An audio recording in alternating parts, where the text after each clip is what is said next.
మీ business ఏదైనా మీ ఊర్లో promotion చేయాలంటే అది సుమన్ టీవీతోనే సాధ్యం. ఇప్పుడే సంప్రదించండి. నమస్తే, welcome to Suman TV Nalgonda. ఈరోజు పార్లమెంట్ ఎన్నికలు సమీపిస్తున్న నేపథ్యంలో అన్ని నియోజకవర్గాల్లో కూడా పార్లమెంట్ సెగ్మెంట్లు ఏవైతే ఉన్నాయో తెలంగాణ రాష్ట్ర వ్యాప్తంగా పెద్ద ఎత్తున ప్రచార పర్వం ఈ రోజుతోటి ప్రారంభమవుతుంది. అయితే నల్గొండ పార్లమెంట్ సెగ్మెంట్ నుంచి కూడా ఎంఐఎంఈలు పోటీ పడుతున్నారు. వందల కోట్లు ఖర్చు పెట్టేందుకు ప్రధాన రాజకీయ పార్టీలు సిద్ధంగా ఉన్న నేపథ్యంలో బహుజన వాదాన్ని తీసుకువెళ్తూ ఓజో ఫౌండేషన్ కన్వీనర్గా ఉన్న కుక్కల వెంకన్న గారు కూడా నల్గొండ ఎంపీగా పోటీ చేసేందుకు బరిలో నిలిచారు. సో ఈ రోజు మనతో పాటు స్టూడియోలో కుక్కల వెంకన్న గారు ఉన్నారు. ఒకసారి మాట్లాడే ప్రయత్నం చేద్దాం. నమస్తే వెంకన్న. నమస్తే అన్న. బాగున్నారా? బాగున్నా అన్న. ఏంది రాష్ట్రంలో నల్గొండ పార్లమెంటు నియోజకవర్గంలో వందల కోట్లు పెట్టేందుకు సిద్ధంగా ఉన్న అభ్యర్థులు పోటీలో నిలబడ్డారు. మీరెందుకు నిలబడ్డారు మరి? అంటే డబ్బున్నోడే రాజకీయాల్లోకి రావాలన్న. డబ్బు లేని నాలాంటి సామాన్యుడు నిరుద్యోగి ఒక బహుజనవాదంతో ముందుకు రాకూడదా? మీరే ఆలోచించండి. ఇప్పుడు డబ్బు ఉన్నోళ్ళే రాజకీయాలు చేయాలి, డబ్బు లేనివాడు రాజకీయాలు చేయొద్దని అన్న రాజ్యాంగం రాసింటే నేను కూడా పక్కకు తప్పుకుంటా. రాజ్యాంగం మనకు కల్పించింది కదా, సో దాన్ని యూజ్ చేసుకోవాలి, బహుజనవాదాన్ని ముందుకు తీసుకెళ్లాలనే కాన్సెప్ట్ తోటి నేను కూడా. కానీ ఓవైపు దేశంలోనేమో మూడోసారి ఎట్టి పరిస్థితుల్లో హ్యాట్రిక్ విజయం సాధించాలని మోడీ అస్త్రశస్త్రాలు ప్రయోగిస్తారు. రాష్ట్రంలో కాంగ్రెస్ పార్టీ అధికారంలోకి వచ్చింది. వీళ్ళు కూడా ఎంపీ ఎన్నికల్లో తమ బలాన్ని కూడా చాటే విధంగా ప్రయత్నం చేస్తారు. మొన్న అసెంబ్లీ ఎన్నికలలో బీఆర్ఎస్ చతికిలబడ్డది కనుక మరొకసారి మా యొక్క ఉద్యమ నేపథ్యాన్ని చూపిస్తాం, మేము కూడా కొన్ని సీట్లు గెలుస్తామని వారు కూడా వందల కోట్లు పెట్టేందుకు సిద్ధంగా అయ్యారు. మరి మీరు బహుజనవాదంతో ముందుకు వెళ్తుంటే, అంబేద్కర్ చెప్పిన అంశాలు ముందుకు తీసుకొని వెళ్తుంటే ఎట్లా పోటీ చేస్తారు, ఎట్లా ప్రచారం చేస్తారు? కనీసం మీరు ఈ పార్లమెంటు సెగ్మెంట్ తిరగాలన్నా కానీ లక్షల రూపాయలు ఖర్చు అవుతాయి కదా, ఎట్లా వెళ్దామనే ధైర్యం అది? నాది ఒకటే కాన్సెప్ట్ అన్న. ఈ నల్గొండ పార్లమెంట్ నియోజకవర్గంలో 80% ఎస్సీ ఎస్టీ బీసీ మైనార్టీలు ఉన్నారు. నిరుద్యోగ సమస్య ఎక్కువగా ఉంది. సో నాకు అందరూ కూడా నిరుద్యోగులు, ఎస్సీ ఎస్టీ బీసీ మైనార్టీలు, బహుజనులు అందరూ కూడా ఏకమై నాలాంటి వ్యక్తిని ముందుకు తీసుకొస్తారని ఒకే ఒక ఆశతోటి నల్గొండ పార్లమెంటు నియోజకవర్గానికి పోటీ చేస్తూ ఉన్నా. అంతే తప్ప నాకు ఆడ కోట్లు ఆస్తులు అవన్నీ తీసుకొచ్చి నేను ఇది ఇక్కడ పెట్టి దానికోసం నేను ఇది చేస్తున్నట్టు కాదు. ఒక ఆశయం కోసం పనిచేస్తున్నా, ఆ ఆశయం కోసం నిలబడాలనే ఆలోచనతో ఉన్న వ్యక్తిని నేను. ఎక్కడన్నా మాది వచ్చేసి యాతవాకిల గ్రామం అన్న, మఠంపల్లి మండలం, హుజూర్నగర్ నియోజకవర్గం. మీ నియోజకవర్గం నుంచే బీజేపీ అభ్యర్థి ఉంది, కొన్ని వందల కోట్లు పెడతానికి సిద్ధంగా ఉంది. ఇప్పుడు ఆయన అటు మోడీ పైసలు కావచ్చు, ఇటు మొన్నటిదాకా ఎమ్మెల్యేగా ఉండి సంపాదించిన సొమ్ము కావచ్చు. ఎట్లా ఆయన మీద మీరు ఫైటింగ్ చేస్తారా రేపటి నుంచి? సైదిరెడ్డి గారిది మాది ఒకటే మండలం అన్న. వాళ్ళు వచ్చేసి గుల్లపల్లి గ్రామం, మాది వచ్చి యాతవాకిల గ్రామం. సార్ నేనేమంటున్నానంటే, ఆయన వందల కోట్లు ఖర్చు పెట్టినా ఈరోజు మన నల్లగొండ పార్లమెంటు గత చరిత్ర చూసుకున్నట్లయితే ఫస్ట్ నుంచి కూడా ఇప్పటివరకు కూడా బీజేపీ ఇక్కడ జెండా బాతిన పరిస్థితి లేదు. సో మరి ఇప్పుడు బాధ అనేది అది ప్రజలకే వదిలేద్దాం. తర్వాత కాంగ్రెస్ బీజేపీ మధ్య పోటీ ఉంటుందని అంటారు, కానీ కాంగ్రెస్ మధ్య ఉంటుందా, బీజేపీ మధ్య ఉంటుందా, బీఆర్ఎస్ మధ్య ఉంటుందా అనేది పక్కన పెడితే బహుజనవాదిగా వాళ్ళందరికీ పోటీ ఇవ్వాలనే కాన్సెప్ట్ తోటి మేము ఉన్నాం. పోటీ ఇవ్వగలుగుతారా? పోటీ ఇస్తాం ఖచ్చితంగా. 7 నియోజకవర్గాల్లో ఉన్నటువంటి మా ఎస్సీ ఎస్టీ బీసీ మైనార్టీ బిడ్డలందరూ కూడా ఆలోచన చేస్తారు. మరీ ముఖ్యంగా నా తమ్ముళ్ళు, నా అన్నలు, నిరుద్యోగులు నాకు సపోర్ట్ చేయడానికి 100% పక్కా ప్లాన్ తోటి ఉన్నారు. అంటే ఈ రెడ్ల పైన బీసీ వాదం, బహుజన వాదం, ఎస్సీ వాదం అన్ని గెలుస్తుందనే ఆశ ఉందా? 100% అన్న. ఎందుకు గెలవదన్న? 80% మనం ఉన్నాం కదా. మనం ఉన్నప్పుడు మరి మన వాదాన్ని మనం ఎందుకు ముందుకు తీసుకెళ్ళలేము? సో అవేర్నెస్ తీసుకురావాలనే ఉద్దేశంతో నేను ముందుకు వస్తున్నా. ఖచ్చితంగా అవేర్నెస్ తీసుకొస్తా, వాళ్ళల్లో చైతన్యాన్ని నింపాలనే ఆలోచనతో ఉన్న వ్యక్తిని కాబట్టి ఖచ్చితంగా నల్లగొండ గడ్డ బహుజనుల అడ్డగా నిలబడాలనేది మా ఆలోచన, ఆశయం. ఓవైపు జానారెడ్డి కొడుకు, మరోవైపు కంచర్ల భూపాల్ రెడ్డి అన్న సోదరుడు కృష్ణారెడ్డి, సైదిరెడ్డి, వీరందరిపైన బహుజనవాదంతో మీరు ముందుకు వెళ్తున్నారు. వీళ్ళందరూ ఈ పార్లమెంటు సెగ్మెంట్లో మీకంటూ కొంతమంది ప్రచారం చేసేందుకున్నారా? ఉన్నారు, పర్ఫెక్ట్గా ఉన్నారు. మీ రాజకీయ నేపథ్యం ఏంటి అన్న? నేను గతంలో ఇంటర్మీడియట్ దశలోనే తెలంగాణ ఉద్యమంలో పనిచేసిన వ్యక్తిని. దాని తర్వాత మా ఊర్లో అంటే కమ్యూనిస్టు గ్రామం ఉండే, తర్వాత కాంగ్రెస్ పార్టీలో జాయిన్ అయిపోయి అక్కడ కాంగ్రెస్ పార్టీ సర్పంచ్గా మా బాబాయిని గెలిపించుకోవటం. దాని తర్వాత నేను ఎన్ఎస్యూలో పనిచేయటం, యూత్ కాంగ్రెస్లో పనిచేయటం, అక్కడ సోషల్ మీడియా మొత్తం కోఆర్డినేషన్ చేయటం, ఇట్లా యాక్టివ్ కూడా పనిచేసుకుంటూ వస్తున్న వ్యక్తిని. తర్వాత మన అన్నగారు రగన రావడం, దాని తర్వాత సేవా కార్యక్రమాలు చేయటం, ఈ 3-4 సంవత్సరాల నుంచి అనేక సేవా కార్యక్రమాలు చేయటం, ప్రజలందరికీ చేదోడు వాదోడు ఉండటం, ప్రతి ఒక్కరు తలలో నేలకు లెక్క కుక్కల వెంకన్న అంటే మనోడు, మన బిడ్డ, మనోడు, మన గ్రామం, మన పక్కనోడు. ఆ విధంగా ప్రతి గ్రామం హుజూర్నగర్ నియోజకవర్గంలో 142 గ్రామ పంచాయతీలు ఉంటే ప్రతి గ్రామానికి వెళ్ళి కుక్కల వెంకన్న ఎవరు అంటే పర్ఫెక్ట్గా చెప్తారు మన గురించి. అంత వెల్ నోటెడ్ పర్సన్ నేను. సో అనేక సేవా కార్యక్రమాలు చేస్తాను. అట్లా ఈ విధంగా నేను ముందుకు వస్తా ఉన్న వ్యక్తిని. మీ రాజకీయం కూడా ఇంతేనా? ఎన్ఎస్యుఐ తర్వాత ఊజో ఫౌండేషన్? ఈ ఎన్ఎస్యుఐ యూత్ కాంగ్రెస్, తర్వాత అక్కడ ఉత్తమ్ పద్మావతి వాళ్ళ దగ్గర పనిచేసి ఉన్నా. తర్వాత రగన్న గారు రావటం, సోషల్ యాక్టివిటీ చేయటం, ఈ విధంగా ముందుకు వచ్చిన వ్యక్తి నేను. అచ్చా, అంటే మీకు కొంత సపోర్ట్ కాంగ్రెస్ పార్టీ నుంచి లభిస్తుందనే? ఉత్తమ్ పద్మావతి తోటి ఉన్న మీకు సన్నిహితం ఉందంటున్నారు. కొంత ఫైనాన్షియల్ గా కావచ్చు, ఓట్ల పరంగా ఏమైనా సపోర్ట్ దొరుకుతుంది? వ్యక్తిగతంగా ఉత్తమ్ కుమార్ రెడ్డి గారు, ఉత్తమ్ పద్మావతి నాకు దేవులతో సమానం వ్యక్తిగతంగా. సో రాజకీయంగా వాళ్ళ ఆలోచన వాళ్ళే, మన ఆలోచన మనే. కానీ నేను ఎప్పుడు కూడా వాళ్ళని ఇంటర్వ్యూట్ చేయను, వాళ్ళని ఇన్వాల్వ్మెంట్ చేయను దీంట్లో. ఎందుకంటే వాళ్ళ రాజకీయం వాళ్ళది, వాళ్ళు పెద్దవాళ్ళు. పర్సనల్గా ఏదైనా ఉంటే వాళ్ళు చూసుకుంటారు, కానీ మనం అయితే దాంట్లో ఇన్వాల్వ్మెంట్ కాము. మరి ఎట్లా చేస్తారు? రేపటి నుంచి ప్రచారం ఎట్లా ఉండబోతుంది? ఇది ఏం చెప్తారు ప్రజలకు? మిమ్మల్ని గెలిపించేందుకు మీరు ఏం చెప్తారు? నేను ఒకటే చెప్తా ఉన్నా, గత పాలకులను చూడండి, ఇప్పుడు మనం గెలిచిన తర్వాత మన పరిపాలన చూడండి. వాళ్ళు చేసినటువంటి గతంలో ఇక్కడ ఫ్లోరైడ్ సమస్య ఎక్కువగా ఉంది నల్గొండ పార్లమెంట్లో. నల్గొండ అంటేనే ఫ్లోరైడ్ జిల్లాగా పేరుండే. అలాంటిది క్రమంగా కొంచెం తగ్గుతుందా అంటే విలేజ్లోకి చేరుతుంది అది ఫ్లోరైడ్ అనేది. విలేజ్లలో ఎట్లుందంటే ఈరోజు మనం ఏ బోరింగ్ కాడ పోయి కొట్టినా కానీ ఆ వాటర్ అంతా కూడా ఏది మన పొల్యూట్ అయ్యి ఇదవుతూ ఉంది. అలాంటి విలేజ్లలో కొంచెం ఆలోచన చేసి వాటర్ ప్లాంట్లు అనేవి ప్రతి విలేజ్లో ఒక 2-3 వాటర్ ప్లాంట్లు పెట్టేసి ఆడ ఉన్నటువంటి గ్రామ పంచాయతీ సిబ్బందికి అటాచ్ చేసి మంచి వాటర్ని తాగనీకి మంచి వాటర్ని అందిస్తే కొంత ఫ్లోరైడ్ అనేది తగ్గిపోతుంది. సో అలాంటి సమస్యలు ఉన్నాయి కాబట్టి వీటితో పాటు కొన్ని ఇండస్ట్రీలు ఉన్నాయి. ఇండస్ట్రీలో నిరుద్యోగ సమస్య ఉంది, నిరుద్యోగులు ఎక్కువగా ఉన్నారు. వాళ్ళకి ఇండస్ట్రీలో అంటే స్థానికులకే ఉద్యోగాలు ఇస్తే ఈ సమస్య ఉంటుంది కదా. నీకు గవర్నమెంట్ ఉద్యోగం కావాలని ఓడి అడగట్లే, ప్రైవేట్ ఉద్యోగం అయినా మంచి ఉద్యోగం ఇచ్చే వాళ్ళు హ్యాపీగా బతుకుతారు. కాబట్టి నిరుద్యోగులకి ఇండస్ట్రీలు ఉన్నాయి, ఇండస్ట్రీలో స్థానికులకు ఉద్యోగాలు ఇస్తే ఆ సమస్య కొంత ఇదవుతుంది. ఇలాంటి వాటర్ సమస్య లేకుండా ఇబ్బంది లేకుండా అవుతుంది. ప్రతి గ్రామంలో కూడా ఇప్పుడు చిన్న పిల్లలు స్కూల్కి వెళ్ళే పిల్లలు ఉంటారు. ఆ స్కూల్కి వెళ్ళే ఎడ్యుకేషన్ అంతా కూడా ప్రైవేట్ రంగానికి వెళ్ళిపోతుంది. ప్రభుత్వ రంగంలో ఎడ్యుకేషన్ అనేది చాలా తక్కువగా ఉంటుంది. అలాంటప్పుడు ప్రభుత్వం చొరవ తీసుకొని వాళ్ళని మంచి ఎడ్యుకేషన్ అందించంగా ప్రతి ఊర్లలో కూడా కొన్ని స్కూళ్ళు, ఇంగ్లీష్ మీడియం స్కూళ్ళు ఏర్పాటు చేసి మన పార్లమెంట్ పరిధి గురించి నేను చెప్తున్నా, దేశం మొత్తం గురించి నేను చెప్పట్లేదు. సో మన పార్లమెంట్ పరిధిలో ఇలాంటి చిన్న సమస్యలు ఇలాంటి చేయాల్సినవి చేయొచ్చు కూడా. సో ఇట్లా చేసుకుంటూ డెవలప్మెంట్ చేసుకుంటే మన అందరం కూడా ఒక మంచి స్థాయికి వెళ్ళే విధంగా ఉంటుంది అనేది ఆలోచన. ఇట్లా మన సేవా కార్యక్రమాలు ఉన్నాయి ప్రతి గ్రామంలో. ఎక్కడైనా కానీ ప్రతి గ్రామంలో ఎట్లున్నాయంటనా, ఇప్పుడు నిరుపేదలు చాలా ఎక్కువగా ఉన్నారు. వాళ్ళ సమస్యలు ఎట్లున్నాయంటే వాళ్ళని ఆదుకునేవాడు లేడు. వాళ్ళ కొడుకులు కానీ ఇంకెవరు ఉన్నారు అనుకో, వాళ్ళని వేరే కాడ పోయి జాబులు చేసుకునే పరిస్థితి, ఇంటికాడ ఉన్న వాళ్ళని లీడ్ చేసేది లేదు. కొన్ని నియోజకవర్గాల్లో అనాథ ఆశ్రమాలు లాంటివి ఏర్పాటు చేసి కూడా ఇలాంటి వాళ్ళకి కూడా సహకారం చేయాలి. అవి కూడా గవర్నమెంట్ వాళ్ళే చేయాలి.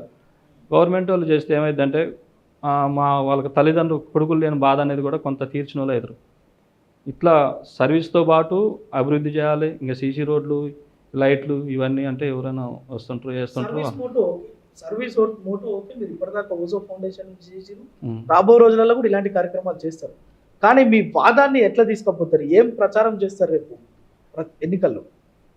నిరుద్యోగినన్నా నేను నిరుద్యోగిగా ఉండి కొన్ని సమస్యల మీద ఫైట్ చేసిన వ్యక్తిని.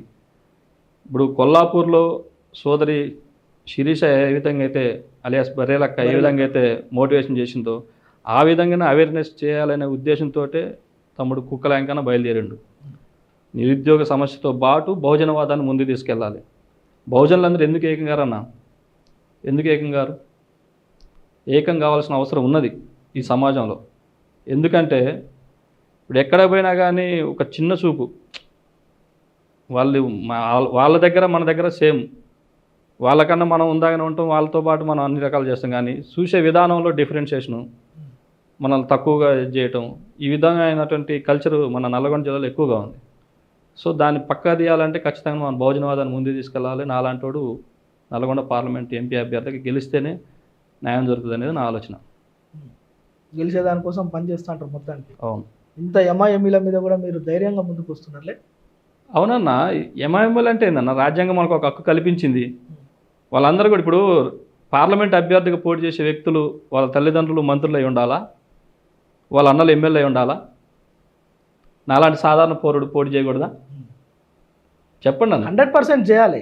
కానీ ఇక్కడ ముఖ్యంగా అంటే బహుజనవాదాన్ని ముందరికి తీసుకుపోతాం, సేవా కార్యక్రమాలు చేయాలనే తపన మనలోనే ఎక్కువ ఉంటుంది. వాళ్ళు కేవలం ఈరోజు వ్యాపారాలను, రాజకీయాలను వ్యాపారాలు చేసి మాత్రమే చూస్తున్నారు. కానీ మనలాంటి మీలాంటి సామాజిక కార్యకర్తలే సేవా కార్యక్రమాలు చేయాలి, లేదంటే పేదలకు నిరుద్యోగం నుంచి విముక్తి కల్పించాలనే ఒక ఆలోచన ఉంది. కానీ వాటిని ఎట్లా ప్రచారం చేస్తారు? ఇంతమందిలా ఇన్ని కోట్ల రూపాయలు ఖర్చు పెడుతున్న వాళ్ళ మధ్యలో మీరు ఎట్లా అసలు సస్టైన్ అవుతారు అనేది నా అనుమానం. నేను మీడియా మిత్రులకు చేతులు వచ్చి నమస్కారం చేస్తున్నా. ఎందుకంటే మీడియా వాళ్ళు తలుచుకుంటే ఇది తొందరగా రీచ్ అవుతుందన్న. మీరు పెద్ద మనసు చేసుకొని దీన్ని ఎక్కువగా రీచ్ అయ్యే విధంగా చేయండి. ఎందుకంటే నేను డబ్బులు లేనోడిని, కాకపోతే ఆశయం ఉన్నోడిని, ఆశయం కోసం పనిచేసేవాడిని. సో మాకు మీరు తోడైతే ఈ 7 నియోజకవర్గాలు ఏముందన్న, ఒక 2 రోజులలో మొత్తం ఇప్పుడు అందరి చేతిలో సెల్ ఫోన్లు ఉన్నాయి, టచ్ ఫోన్ లేని వాళ్ళు లేరు. సోషల్ మీడియాను వాడేస్తూ ఉంటారు. సోషల్ మీడియా ద్వారాగానే నా వాదాన్ని వినిపిస్తాను, మీ ద్వారాగా, పెద్దల ద్వారాగా, కొన్ని ఛానల్ ద్వారాగా నా వాదాన్ని వినిపిస్తా, అవేర్నెస్ తీసుకొస్తా, ఒక మార్పు కోసం ప్రయత్నం చేస్తా. అవకాశం ఇస్తే బెటర్గా చేస్తాం, అవకాశం అయిపోతే నెక్స్ట్ టైం మళ్ళీ ప్రయత్నం చేస్తాం. మీద గతంలో ఏదో కేసులు అయినాయి అని విన్నాను నేను, ఎందుకోసం? మేము సర్వీస్ చేస్తూ ఉన్నాం అన్న గతంలో, అంటే టీఆర్ఎస్ పరిపాలన ఉన్న క్రమంలో. ఓకే. మనం సర్వీస్ చేస్తున్న క్రమంలో కుక్కలెంకన్న అనే తోడు ఓజో ఫౌండేషన్ కాన్స్టిట్యూన్సీ ఇన్ఛార్జిగా ఉండు అనేక సేవా కార్యక్రమాలు చేస్తుండు. ఈయన వల్ల నాకు కొంత ఓటు బ్యాంక్ తగ్గిద్ది, నేను ఓడిపోతా అని కొంత భయంతో వాళ్ళు దాడి చేయటం, కేసులు పెట్టడం, మనల్ని ఆ విధంగా భయపెట్టే ప్రయత్నం చేశారు. కేసులు పెట్టారు, కొట్టారు, దాడి చేశారు, మా కార్లు పలగొట్టారు, అన్ని రకాలుగా ఇబ్బంది పెట్టారు. అయినప్పటికీ కూడా వాటిని తట్టుకొని నిలబడి మేము ఎమ్మెల్యే కాంటాక్ట్ చేసినాం. స్వచ్ఛందంగా మంచి ఓటు బ్యాంక్ అయితే వచ్చింది. ఎన్ని కేసులు అయినాయి ఇట్లా? నా మీద ప్రజెంట్ అయితే ఒక 6 కేసులు ఉండన్నా, ఒక 3 కేసులు ఉన్నాయి, ఒక 3 కేసులు ఉన్నాయి. అంటే అప్పుడున్న మా ఎమ్మెల్యే, మాజీ ఎమ్మెల్యే, ఇప్పుడున్న పార్లమెంట్ అభ్యర్థే కదా మీ ఎమ్మెల్యే, అప్పుడు ఆయన మొత్తం పెట్టించింది. ఇక ఆయన అంటే ఆయన అనుచర వర్గం, అదే వాళ్ళ రిలేషన్ వాళ్ళతోటి మనకు కొంచెం గొడవ అయింది, అట్లా ఇది అయిపోయింది. ఈ రోజు రివెంజ్ ఎమ్మెల్యే గారు, మీరు పార్లమెంట్ అభ్యర్థి, ఆయనతో పాటు సహ అభ్యర్థి మీరు, ఆ రివెంజ్ ఏమన్నా ఇప్పుడు తీర్చుకుంటారా? రివెంజ్ తీర్చుకోవడం కంటే ఇప్పుడు ఎదుటివాడిని శిక్షించాలంటే మనం ఆయనకంటే ఒక స్టెప్ ముందుకు పోతే ఆటోమేటిక్ శిక్షించినట్టే. ఇప్పుడు నేను కూడా ఎంపీ అభ్యర్థిగా పోటీ చేసిన కాబట్టి ఆటోమేటిక్గా వాళ్ళకి అదే రివెంజ్ అనుకుంటాను. నేను పెద్దగా వాళ్ళ మీద రివెంజ్ చేసుకునేంత. ముఖ్యంగా మీరు ప్రచారం చేయాల్సి వస్తే బీజేపీ అభ్యర్థి మీద ఏం ప్రచారం చేస్తారు? ఎందుకంటే ఆయన మీద అనేక ఆరోపణలు ఉన్నాయి. 400 ఎకరాలు 500 ఎకరాలు కబ్జాలు పెట్టిండు, గుట్టలు కబ్జాలు పెట్టిండు, రోడ్లు వేయలేదు, హుజూర్నగర్ నియోజకవర్గాన్ని మొత్తం ఒక చెత్త కుప్పలాగా మార్చిందనే ఆరోపణలు ఉన్నాయి. రేపు అలాంటి అంశాలను మీరు ఏమన్నా ప్రజల్లోకి తీసుకెళ్తారా? ఆయన అప్పుడు బీఆర్ఎస్లో ఉండు, ఇప్పుడు బీజేపీలో ఉండు. ఓకే. బీఆర్ఎస్లో ఉన్నప్పుడు చేసిన విధానం వేరు, బీజేపీలో వచ్చినాక చేసే విధానం వేరు. కాబట్టి బీజేపీ ఇప్పుడు అంతా గ్లోబల్గా ఏమవుతుంది, మోడీ గారు రామ మందిరం నిర్మించారు, బీజేపీ అంతా ఒక హైప్ క్రియేట్ చేసి 400 సీట్లు గెలుస్తామని చెప్పేసి వాళ్ళు ఆ హైప్లో ఉన్నారు. కానీ నిరుద్యోగ సమస్యని నిట్టెట్ట ముంచేశారు. 2 కోట్ల ఉద్యోగాలు నిరుద్యోగులకు ఇస్తా అని చెప్పేసి అన్నారు. కనీసం నిరుద్యోగులని ఆదుకునే పరిస్థితి లేదు. సో నిరుద్యోగ సమస్య మీద బీజేపీని నేను ఖచ్చితంగా ఫైట్ చేస్తాను. ఒకవేళ ఇప్పుడు రాష్ట్రంలో కాంగ్రెస్ ప్రభుత్వం ఉంది, కాంగ్రెస్ ప్రభుత్వం ప్రజల్లోకి వెళ్తుంది, ఆ ప్రజల్లో ఇప్పుడు కొంత వ్యతిరేకత వచ్చిందని టాక్ వినిపిస్తుంది. దాని మీద ఎట్లా ప్రచారం చేస్తారు మీరు? ఇప్పుడు ఈ 2 జాతీయ పార్టీలు అన్న, బీజేపీ కాంగ్రెస్, ఒకటి దేశంలో అధికారంలో ఉంది, ఒకటి రాష్ట్రంలో అధికారంలో ఉంది. వీళ్ళు ఏమంటారు, రాష్ట్రం డెవలప్మెంట్ కావాలంటే దేశంలో కూడా మేము అధికారంలోకి రావాలని చెప్పేసి అంటారు. వీళ్ళ నినాదం అది. వాళ్ళు ఏంది, మేము ఎట్లాగో 2 సంవత్సరాలు 2 టర్మ్స్ మేము అధికారంలో అనేక అన్ని కార్యక్రమాలు చేసినాం కాబట్టి ఈసారి కూడా మేమే వస్తే ఇది చేస్తామని చెప్పేసి అంటారు. అంటే కాంగ్రెసు గెలిస్తే కొంత సెక్యులరిజం, అంటే హిందూ ముస్లిం క్రిస్టియన్ ఇదంతా ఉంటుంది కాబట్టి దానికి ఎక్కువగా ఇది చేస్తారు. కాబట్టి మనం కాంగ్రెస్కి బీజేపీకి మధ్య వ్యత్యాసం చూడవచ్చు అన్న. వ్యత్యాసం చూస్తారు. ప్రజలకి దాన్ని చెప్తారా మీరు? చెప్తాం ఖచ్చితంగా. మెయిన్ పాయింట్స్ ఏం చెప్తారు ప్రజలకి ప్రచారంలో? బహుజనవాదాన్ని ముందుకు తీసుకెళ్లాలనేది ఒకటి మెయిన్. ఓకే. నిరుద్యోగ సమస్య అనేది పోవాలి, నిరుద్యోగులందరూ ఏకం కావాలి. మనం నిరుద్యోగులందరం ఏకం అయితేనే రేపు మన భవిష్యత్తు మారుతుంది, మన భవిష్యత్ తరాలకు మనం అందించగలుగుతాం. దాని మీద మెయిన్ కాన్సెప్ట్ అన్నాం, బహుజనవాదం, నిరుద్యోగ సమస్య. ఈ రెండింటి మీదనే మనం ఫోకస్ చేస్తాం. ప్రతి ఊర్లో ఉన్న సమస్యలన్నిటి కూడా మనం నోటిఫై చేసుకొని దాని మీద ఫైట్ చేస్తూ ఉంటాం. ఇప్పుడు కొన్ని ఇండస్ట్రీలు ఉన్నాయి అన్న, మిర్యాలగూడలో రైస్ ఇండస్ట్రీలు ఉన్నాయి. అవి రోడ్డు అమ్మడి పోతుంటే డస్ట్ మామూలుగా రాదు, మనం బైక్ మీదనో లేకపోతే ఏమి. ఇంత పొల్యూట్ అయితే మరి పొల్యూషన్ బోర్డు పట్టించుకోవట్లేదు, ఎందుకు పట్టించుకోవట్లేదు? దీన్ని అడిగే వాళ్ళు ఎవరు? ఎంతోమంది రైతుల దగ్గర వాళ్ళు ధాన్యం కొనుగోలు చేసే విధానంలో కొంత ఫ్రాడ్ జరుగుతూ ఉంది. దీని మీద ఫైట్ చేసేది ఎవరు? అంటే రైతులు ఆరుకాలం పండించిన పంటకి నష్టం వస్తే పట్టించుకునేది లేడు. కొన్ని తీసుకువెళ్ళి అమ్ముకుందామన్నా సరైన గిట్టుబాటు ధర లేదు. మరి రైతుల మీద ఎవరు ఫైట్ చేయాలి? నిరుద్యోగ సమస్య మీద ఎవరు ఫైట్ చేయాలి? విలేజ్లలో జరుగుతున్న అరాచకాల మీద ఎవరు ఫైట్ చేయాలి? వీటన్నిటి చేసిన రాజకీయ నాయకులే కదా. మరి రాజకీయ నాయకులే ఈరోజు 5 రూపాయలు ఓటుకి 5 రూపాయలు ఇవ్వటం, ఒక ఓటర్ సీసీ ఇచ్చేసి ఓటు వేయించుకొని పోయి వాళ్ళు బయటకు వెళ్ళిపోతే మరి నష్టపోయేది ఎవరు? బహుజనులే కదా, నిరుద్యోగులే కదా. మరి వాళ్ళ కోసం నేను వచ్చినప్పుడు నన్ను ఎందుకు యాక్సెప్ట్ చేయరు, నన్ను ఎందుకు ఆదుకోరు అన్నావు కదన్నా. సో అందుకనే మనం ఈ సమస్యల మీద ఫైట్ చేయడానికే ముందుకు వస్తున్నాం. మీది హుజూర్నగర్ నియోజకవర్గాన్ని కనుక అడుగుతున్నా, నిన్న మాజీ ముఖ్యమంత్రి బీఆర్ఎస్ అధినేత చంద్రశేఖరరావు కూడా ఇక్కడ పర్యటన చేసింది, బస్ యాత్ర. అవును. ఇక్కడున్న 2 మంత్రులు దొంగ మంత్రులు, అటు ఉత్తమ్ కుమార్ రెడ్డి కావచ్చు, ఇక్కడ కోమటిరెడ్డి వెంకటరెడ్డి కావచ్చు, ఇద్దరు కూడా దొంగలు. వాళ్ళు రైస్ మిల్లర్లను బెదిరించి వాళ్ళపైన విజిలెన్స్ దాడులు చేపించి కోట్ల రూపాయలు దండుకుంటున్నారని ఆరోపణలు చేస్తున్నారు. వాళ్ళని ఎట్లా గెలిపిస్తారని ఆయన అడుగుతున్నారు. వాళ్ళేమో బీఆర్ఎస్ మొన్నటిదాకా ఈ రాష్ట్రాన్ని ఆగమాగం చేసింది అని వాళ్ళు చెప్తున్నారు. వీరిద్దరి మధ్యలో మీరు ఎట్లా ఏం ప్రచారం చేస్తారో చెప్పండి. ఇప్పుడు వాళ్ళు 10 years వాళ్ళు గవర్నమెంట్ చేశారు కదా, బీఆర్ఎస్ 10 years చేస్తే ఆ 10 yearsలో ఇప్పుడు వీళ్ళైతే ఏమైతే లేవనెత్తుతారో ఆ సమస్యలను వాళ్ళు క్లియర్ చేశారా? వాళ్ళు చేయలేదు. అంటే దొంగ నువ్వే దొంగ అంటే నువ్వు దొంగ అంటే గుమ్మడికాయల దొంగ అంటే భుజాలు తడుపుకున్నట్టు నువ్వు దొంగ అంటే మధ్యలో మనల్ని పిచ్చోళ్ళు చేస్తారు. సో వాళ్ళిద్దరిని పక్కన పెట్టి అలాంటి గెలిపివని నేను అంటున్నాను. రైట్. అంటే వాళ్ళిద్దరిని పక్కన పెట్టాలి, ఈ దొంగల బ్యాచ్ అంతా పక్కకు పెట్టి మీలాంటి భోజనవాదాన్ని నిరుద్యోగిని గెలిపించాలంటారు. నిజంగానే ఒక విషయం చెప్పండి, హుజూర్నగర్ నియోజకవర్గంలో రైస్ మిల్లర్లను మంత్రి బెదిరించిండా? విజిలెన్స్ దాడులు చేపించి కోట్ల రూపాయలు దాడుకున్నా? ఉత్తమ్ కుమార్ రెడ్డి గారు అంటే గత 20 సంవత్సరాల రాజకీయ జీవితాన్ని చూసుకున్నట్లయితే ఆయనది ఎలా ఉంటుంది అంటన్నా, ఇట్లా బెదిరించటాలు, ఫ్రాడ్ చేయటాలు, ఈ టైప్ ఆఫ్ మైండ్ సెట్ కాదు. ఆయన అభివృద్ధి కార్యక్రమాలు అభివృద్ధి చేయాలనే ఆలోచనతో ఉన్న వ్యక్తి, విజన్ ఉన్న వ్యక్తి. సో నా వ్యక్తిగత ఒపీనియన్ ఏంటంటే, ఆ హుజూర్నగర్ ఎంత డెవలప్మెంట్ అయిందంటే, ఎంపీ ఆయన ఇదివరకు ఎంపీ, అంతకుముందు మంత్రి, అంతకుముందు ఎమ్మెల్యే. సో ఆయన చేసిన డెవలప్మెంటే తప్ప ఆ హుజూర్నగర్ నియోజకవర్గం కానీ కోదాడ కానీ గడిచిన 10 ఏళ్ళు ఏం జరగలేదు. సైదిరెడ్డి హయాంలో ఏం జరగలేదు. సైదిరెడ్డి గారు వచ్చారు, కొన్ని సీసీ రోడ్లు వేశారు, కొన్ని లిఫ్ట్లు అన్నీ ఏర్పాటు చేశారు. దాని కిందగా జరగాల్సినవి జరిగినాయి, అయిపోయింది. అవినీతి ఎక్కువ జరిగిందా? అంతేనా? అవినీతి జరిగిందంటే అవినీతి జరిగిందా జరగలేదా అనేది నిజ నిరూపణ కావాలంటే మళ్ళీ నేను కోర్టుకి వెళ్ళాలి, ఆర్టీఎస్ యాక్ట్ ద్వారా సమాచారం తెచ్చుకోవాలి, ఇవన్నీ చూపించాలి. కాబట్టి ఇప్పుడు నేను ఏది చెప్పినా కానీ పబ్లిక్కి తెలుసు, నేనేం చెప్పినా ఇది ప్రూఫ్తో చూపించాలి. ఆ ప్రూఫ్ ఉన్నప్పుడు మీ దగ్గరికి వస్తా అన్నా, ఇది పరిస్థితి అని చెప్తా. ఇప్పటికీ మీరు ఆ ప్రూఫ్స్ అన్ని సంపాదించుకొని రేపటి నుంచి ప్రచారంలోకి వెళ్ళాలి. మరి చేస్తా ఖచ్చితంగా. ఆ పనిలో ఉన్నారు మనోళ్ళు, 100% ఉన్నారు. ఎందుకంటే మా దగ్గర 540 సర్వే నెంబర్లో ల్యాండ్ ఉంది. అది పెద్ద ఇష్యూ అయిపోయింది గతంలో. మన ఎమ్మెల్యే గారు సైదిరెడ్డి గారు ఉన్నప్పుడు రాజమిషోలు కూడా డెబిట్ పెట్టారు, ఎమ్మెల్యే గారు బదిలిస్తారని చెప్పేసి.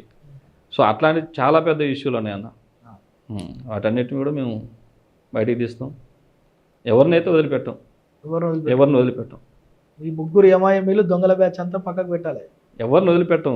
ఎందుకంటే వ్యక్తిగత అభిమానం వేరు. నేను ఇందాకనే చెప్పిన, వ్యక్తిగతంగా ఉత్తమ్ కుమార్ రెడ్డి, ఉత్తమ్ పద్మావతి నాకు దేవులతో సమానం. కానీ రాజకీయంగా ఎవరినైతే వదిలిపెట్టే పరిస్థితి అయితే లేదు. రైట్. వెంకన్న గారు, మీరు పదే ఉత్తమ్ కుమార్ రెడ్డిని, వారి సతీమణి పద్మావతిని దేవుళ్ళు దేవతలు అంటున్నారు, ఎందుకోసం అన్న? ఉత్తమ్ కుమార్ రెడ్డి, ఉత్తమ్ పద్మావతి గతంలో నా కుటుంబానికి కొంత హెల్ప్ చేశారు కాబట్టి వాళ్ళు నేను దేవులుగా భావిస్తా ఉన్నా. అది ఎలాంటి హెల్ప్ అంటే, మా మిస్సెస్కి బ్రెయిన్ ట్యూమర్ అయ్యి సర్జరీ కావాల్సిన టైంలో నిమ్స్ హాస్పిటల్లో రిఫర్ చేసి, అది కరోనా టైంలో 2020 ఆ టైంలో చేశారు కాబట్టి వాళ్ళని దేవులుగా భావిస్తా ఉన్నా. అంతే తప్ప నాకు రాజకీయంగా వాళ్ళని నేను అనట్లే, వ్యక్తిగతంగా. కానీ మీ నియోజకవర్గంలో మీ 2 నియోజకవర్గాలు కోదాడ కావచ్చు, హుజూర్ నగర్ కావచ్చు, ఈ ప్రాంతాలలో ఉన్న బీసీ నాయకులు కావచ్చు, ఎస్సీ ఎస్టీలు కావచ్చు, ఎవరిని కూడా ఎదగనియలేదు. వాళ్ళు కేవలం రెడ్లను మాత్రమే కొంతమంది ఏజెంట్లుగా పెట్టుకొని రాజకీయాలు చేసిరనే అనేక ఆరోపణలు ఉన్నాయి. నిజమేనా? అవి అంటే పర్ఫెక్ట్గా అది వాస్తవం అని అయితే నేను చెప్పలేనన్న. ఎందుకంటే ఎవరికి ఇచ్చే ప్రియారిటీ వాళ్ళకి ఇస్తూ ఉంటారు. వాళ్ళ రెడ్డి వాళ్ళకే ఇస్తారా, ఎస్టీలకి రా, ఎస్సీలకి రా, బీసీలకి రా అని అంటే వాళ్ళ స్థాయిని బట్టి వాళ్ళకి ఇచ్చుకుంటూ వస్తూ ఉంటారు తప్ప పర్ఫెక్ట్గా వన్ సైడ్గా చేస్తారని అయితే నేనైతే అనుకోవట్లేదు. అంతే, వాళ్ళు వాళ్ళ స్థాయికి తగ్గట్టు, అంటే మన స్థాయికి తగ్గట్టు మనం పోయినామంటే వీడు ఏ స్థాయి వాడని వాళ్ళకి స్థాయికి ఇచ్చే ప్రియారిటీ వాళ్ళు ఇస్తూ ఉంటారు. పర్ఫెక్ట్గా వాళ్ళు రెడ్డి వాళ్ళకి సపరేట్ చేయటం, బీసీలు సపరేట్ చేయటం, ఎస్సీలు సపరేట్ చేయటం అనేది చెయ్యరు. రేపు ఒకవేళ ఇంకా నామినేషన్ల ఉపసంహరణ గడువు ఉంది, ఎవరన్నా ఇప్పుడు మీ దేవుళ్ళు కావచ్చు, దేవతలు కావచ్చు, లేదంటే మీ మీద కేసులు పెట్టించిన సైద్ రెడ్డి మీ ప్రత్యర్థి ఇప్పుడు పార్లమెంట్ ఎన్నికలలో బీజేపీ అభ్యర్థి, లేదంటే జానారెడ్డి మనుషులు కావచ్చు, కంచర్ల బ్రదర్స్ వారి అనుచరులు కావచ్చు, ఎవరన్నా ఈ నియోజకవర్గం, ఈ కోదాడ, హుజూర్ నగర్, ఈ ప్రాంతాలల్లో కుక్కల వెంకన్న ఫాలోయింగ్ ఉంది, వెంకన్న నువ్వు వచ్చేసే, నిన్ను నేను చూసుకుంటా, ఆర్థికంగా నేను చూసుకుంటా అంటే విత్డ్రా అవుతారా? లేదన్నా, 100% నేను విత్డ్రా గాను. విత్డ్రా అయ్యే సమస్య లేదు. ఎందుకంటే నేను భోజనవాదంతో నిరుద్యోగుల కోసం ఫైట్ చేయడానికి వస్తున్న వ్యక్తిని, రేపు నేను గెలవబోయే వ్యక్తిని, ఎంపీ అభ్యర్థిగా నేను రేపు గెలవబోయే వ్యక్తిని, ఈ నల్గొండని డెవలప్మెంట్ చేయాలనే ఆలోచనతో ఉన్న వ్యక్తిని. నేను విత్డ్రా అయితే ఈ భోజనవాదం ఎటు పోవాలి, నిరుద్యోగులు ఎటు పోవాలి, వాళ్ళ కోసమే కదా నేను వచ్చేది. వాళ్ళందరూ నేను మోసం చేసినట్టు అయితే కదా నేను నిరుద్యోగాన్ని విత్డ్రా అయితే. సో నేను విత్డ్రా అనేది నేను గాను, ఖచ్చితంగా ఫైట్ చేస్తా. నేను గెలుస్తున్నా, ఇదే సుమన్ టీవీలో మళ్ళీ ఇంటర్వ్యూ ఇవ్వడానికి వస్తా. గెలిచినాక మళ్ళీ సుమన్ టీవీకి వస్తా, ఖచ్చితంగా వస్తా. అంత కాన్ఫిడెన్స్ ఏంది అన్న? మీరు నాలో ఉన్న విషయాన్ని గుర్తించి నన్ను ఇంత దాకా తీసుకొచ్చారు కాబట్టి ఖచ్చితంగా సుమన్ టీవీకి వస్తా. నేను కాన్ఫిడెన్స్ ఏంటంటే నేను చెప్పిన కన్నా, బహుజనులు ఉన్నారు, నిరుద్యోగులు ఉన్నారు. ఈ నిరుద్యోగులు బహుజనులు అందరూ కలిసి ఖచ్చితంగా నాలాంటి నిజాతి పరుని గెలిపిస్తారనే ఆలోచనతో ఉంది కాబట్టి ఖచ్చితంగా ఆ కాన్ఫిడెన్స్తో చెప్తా ఉన్నా, గెలుస్తున్నాను. గెలుస్తారనే ఆశాభావం అయితే ఉంది, ఖచ్చితంగా ఈ కాన్ఫిడెన్స్ తోటే ముందరికి వెళ్తారు. అవును. అయితే ఇది కుక్కల వెంకన్న గారు నల్గొండ పార్లమెంట్ అభ్యర్థిగా పోటీ చేయడమే కాదు, ఈరోజు బహుజన వాదంతో ముందుకు వెళ్తున్నా, ఇక్కడ గెలుస్తున్నా, పార్లమెంట్లో నా గలం వినిపిస్తున్నా, ఇక్కడ ఉన్న ఈ అవినీతి పరులు, ఈ ఎవరైతే 100 కోట్ల రూపాయలకు ఎక్కువగా సంపాదించి ఖర్చు పెట్టేందుకు కూడా సిద్ధంగా ఉన్నారో వారందరికీ ప్రజలు గుణపాఠం చెప్తారని చెప్తున్న పరిస్థితి అయితే ఉంది.